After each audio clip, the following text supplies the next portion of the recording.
Hello student, आज हम 12th class के चैप्टर हेयर कर्ल का अध्ययन करेंगे। तो देखिए, वर्तमान समय में हेयर कर्ल का बहुत ही इम्पोर्टेंस है। आज किसी भी शादी हो, प्रोग्राम हो, कोई भी फंक्शन हो तो महिलाएं अपने बालों को कर्ल कराना बहुत ही पसंद करती हैं। तो देखिए, हेयर कर्लिंग होती क्या है। तो देखिए, कर्लिंग जिसे थर्मल कर्लिंग तथा वेविंग भी कहा जाता है। गर्म आयरन के से घुंघराले किए गए बालों का घुंघरालापन की सफलता, बालों की मोटाई, आयरन का तापमान तथा बालों पर आयरन किए जाने की अवधि पर निर्भर करता है। अर्थात कि ये कर्लिंग जो होती है वो किस पर डिपेंड करती है। तो जो कर्लिंग है वह बालों की मोटाई, यानी क्लाइंट के बाल किस प्रकार के, मोटे हैं पतले हैं, उस पर निर्भर करती है। इसके अलावा कि आयरन का तापमान आपने कितना रखा है उस पर निर्भर करती है, और आयरन में आपने जो अवधि है वो कितनी लगाई है उस पर डिपेंड करता है।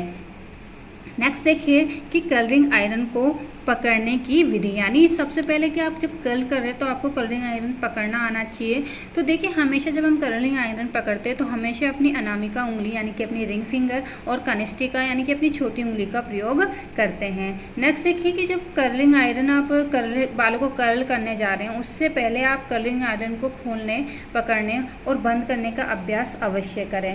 नेक्स्ट, जब आप बालों को कर्ल कर रहे हैं तो कंघा हमेशा साथ में होना चाहिए।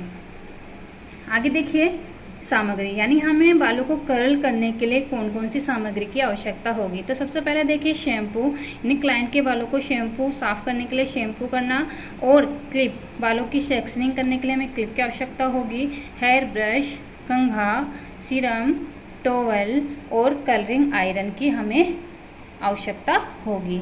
नेक्स्ट देखिए कि कर्लिंग आयरन जो कर्ल है, बालों को कर्ल करने की प्रक्रिया क्या है, किस प्रकार से हम बालों को कर्ल करेंगे। तो देखिए, सबसे पहले हमें जो क्लाइंट हैं उसके बालों को शैम्पू करना है, अच्छे से बालों को सुखा लेना है।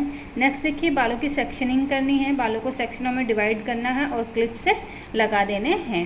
नेक्स्ट देखिए, कर्लिंग आयरन को गर्म करें, यानी कर्लिंग आयरन को हमें गर्म करना है और जैसे क्लाइंट के बाल है उसके अकॉर्डिंग उसका तापमान रखना है। नेक्स्ट देखिए, आयरन का तापमान कागज़ पर चेक कर लें, यानी कि जब कर्लिंग आयरन आप प्रयोग में ले रहे हैं तो ऐसा नहीं डायरेक्ट ही आप क्लाइंट के बालों पर उसे लगाएं। उससे पहले आप एक कागज़ लें और उस पर देखिए जो आयरन है उसका तापमान अधिक तो नहीं है। नेक्स्ट देखिए, अब बालों की पतली पतली लेयर लेते हुए सिर की खाल को स्पर्श किए बिना आयरन को सिर के यथासंभव पास ले जाएं, यानी कि अब आपको पतली पतली लेयर्स लेनी है और सिर की खाल को स्पर्श किए बिना ही आपको जितना हो सके आयरन मशीन को बालों के सिर के नज़दीक लेके जाना है। लेकिन आपको स्किन का ज़रूर ध्यान रखना है कि क्लाइंट की स्किन जल ना जाए। आगे देखिए, आयरन को 2 सेकंड रहने दीजिए जब तक बाल घुंघराले ना हो जाए। अब जब आप ले गए हैं तो उसके बाद आयरन मशीन को कुछ सेकंड के लिए रोकेंगे, और कब तक, जब तक कि बाल घुंघराले ना हो जाए। नेक्स्ट देखिए, अब आयरन को घुमाइए और फिसलाते हुए बाहर निकाल दीजिए, यानी अब आपको आयरन मशीन घुमानी है और फिसलते हुए आयरन मशीन को बालों में से आसानी से निकाल लेना है। यदि आपकी आयरन मशीन बालों में आसानी से नहीं निकल रही है, इसका मतलब क्या है कि आपने सही ढंग से बालों को कॉम्ब नहीं किया है और सही तरीके से आपने कर्लिंग आयरन का प्रयोग नहीं किया है, बाल उलझ गए हैं। तो ये आपको एक संकेत मिलता है कि आपने सही तरीके से बालों को कर्ल नहीं किया है। नेक्स्ट देखिए कि हमें जो कर्ल करते वक्त कुछ बातों का ध्यान भी रखना चाहिए। तो ध्यान कौन कौन सी बातों का रखना चाहिए कि आपको सबसे पहले क्लाइंट की स्किन का ध्यान रखना है कि वो जल ना जाए। जैसे आप क्लाइंट के बालों को कर्लिंग करते हैं तो आप नीचे जो क्लाइंट की गर्दन है उस पर एक पट्टी लगा दीजिए ताकि जो हीट है वो उसकी स्किन को ना छुए। इसके अलावा आपको बालों का ध्यान रखना है कि बाल जल ना जाए। बालों के अकॉर्डिंग ही, बालों के टेक्सचर के अकॉर्डिंग, बालों की मोटाई के अकॉर्डिंग ही आपको उसका तापमान रखना है।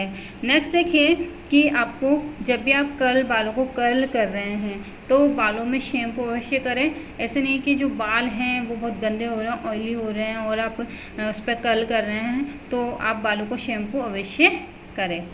धन्यवाद।